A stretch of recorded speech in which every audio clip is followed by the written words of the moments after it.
Tell you how honored I am and how moved I am to welcome you here today to this annual meeting. This is the energy for our profession because of as women. How do you think that Parliament can be closer to the citizens? Because with the fair and free elections, it's like the people, they come, they vote, and the turnout was excellent. So, anyways, it's, they are coming from the people, they have people's mandate, so they are close to the people. But then, with the, every time the way democracy is derailed in Pakistan, I feel what is important today is the continuity. And then, there are several challenges which, for that we will be going for local bodies elections also, because it has to come from the grassroots level. And, when we go back in our constituencies, we meet with the people, hear all the issues, and then the most important thing is that the legislation which is done is people friendly. I formed a bipartisan caucus which has representation from all the political parties, and where these women, they have pledged to rise above their political affiliation and work for the betterment of women. We feel that today the women of Pakistan are pinning their hope with this parliament, so we have to deliver. ¿Qué significó para Chile tener una mujer presidenta de la Cámara y también presidenta de la República? Bueno, primero yo creo que ha sido un tremendo avance en términos de cómo la mujer se ha insertado en la política, cosa que no ha sido fácil. Cada espacio, ¿no es cierto?, que se logra en la política para la mujer significa que vamos ganando espacios para las generaciones que vienen.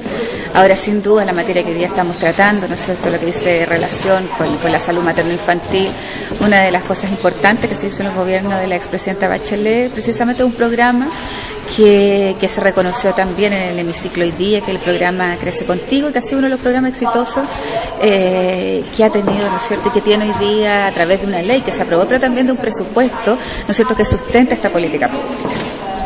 Durante la conferencia de presidente de Parlamento, una de las temáticas va a ser cómo reforzar el diálogo entre los parlamentos y los ciudadanos. Usted, como presidenta de Parlamento, ¿qué puede hacer? Bueno, yo creo que esa es una de las materias en la cual estamos sin duda en deuda, de cómo estamos permanentemente tratando de que estar conectados, ¿no es cierto?, con las necesidades de la ciudadanía. Estamos tratando en Chile de crear un sistema que nos permita ir haciendo evaluaciones de las leyes para no sentir, ¿no es cierto?, que estamos haciendo leyes que no le llegan a los ciudadanos, que no tienen pertinencia. Por lo tanto, queremos nosotros precisamente conversar con la presidenta del Parlamento de Suiza, con los representantes del Reino Unido, etcétera, para buscar la fórmula como ellos han hecho, ¿no es cierto?, para poder evaluar la ley y para que precisamente esta distancia que existe entre lo legislativo y los problemas ciudadanos disminuya, estreche y cada vez más los ciudadanos sientan que las leyes son pertinentes, que sirven para su vida cotidiana. Comment expliquez-vous le succès des femmes au Parlement du Rwanda? Nous avons connu effectivement un succès. Le succès du Rwanda d'être le premier pays au monde à avoir plus de femmes au Parlement, plus de 56% dans le présent mandat à la Chambre des députés. Et cela est dû à deux éléments importants. Si je peux résumer l'essentiel qui a fait que nous arrivions à ce niveau-là. Le premier élément, c'est le leadership politique du Rwanda, l'engagement politique et la volonté pour une politique inclusive qui appelle la participation de tout un chacun, hommes et femmes, à titre d'égalité. C'est une orientation politique, c'est un engagement politique qui a été pris et traduit aussi dans les politiques et dans les législations, à commencer par la Constitution nationale qui a opté pour des actions affirmatives en faveur des femmes et où cette constitution de 2003 prévoit qu'au moins 30% des postes à tous les niveaux de prise de décision soient accordés aux femmes. Deuxième élément, c'est la volonté des femmes elles-mêmes et l'engagement de ces femmes à saisir cette opportunité, à saisir cette chance qui leur est donnée. En fait, c'est un droit, mais un droit qui n'avait pas été exercé dans les premiers gouvernements. Well, we've just had an election in the House of Commons, so we've got a number of new women MPs there, and in the House of Lords, where I am the Speaker, we have only had women in there for 50 years. We have around 22% of women members, but amongst the active membership it's rather higher than that. What I was saying was that it's tremendously important as legislators that we do legislate on issues like domestic violence or on equal pay, there's a history from property ownership, all the issues that women have suffered discrimination in the past, and we have to eliminate that discrimination. But that is only a start. The legislation is important, but society has to change in the education and the social attitudes of women and of men, in particular of men, to allow women to develop their own potential. And particularly, I think, if you look at an institution like a parliament, and many parliaments don't have large numbers of women, even though it's open to women. And one of the reasons is if an institution works in a way that supports people who don't have domestic responsibilities, whatever it is, then they will tend to have more male members.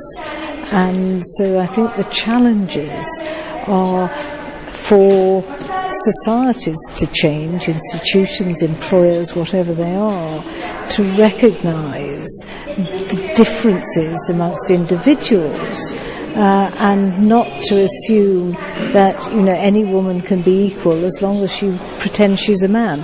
What can your parliament do to secure maternal and child health? There are many things that always the Parliament can do on maternal and child health.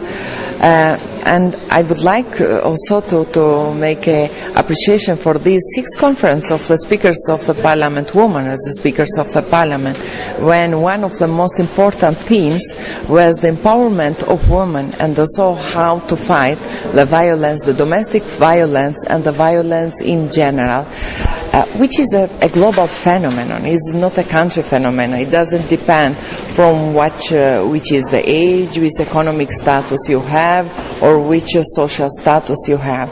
This is a phenomenon who has no frontier, and this is one of the reasons why we are here as a woman, how we have to cooperate to challenge these phenomena in our country, but also in a regional context and as a global phenomena. And I think that the women, as a pillar of the family, are the pillar of society, and being together, they can be a pillar of the global stage on fighting such a violence against women, against the child. How we can talk about health child without protecting this child? I have written a letter to all the citizens of Albania, and the letters who has more touched me has been the letter sent by child who has been victim of violence inside their family. Imagine what kind of experience in their lives they have to have in mind when they have seen their mother being beaten or themselves being beaten. So we have to fix not only the penal article against this crime, which for me is a real crime, but also we have to prevent and to raise the voices and to speak for these women who has not our possibility that we have, to speak about these children who are afraid about their father, who are afraid about this violence and this aggression that the men sometimes demonstrate toward their mother and this small child.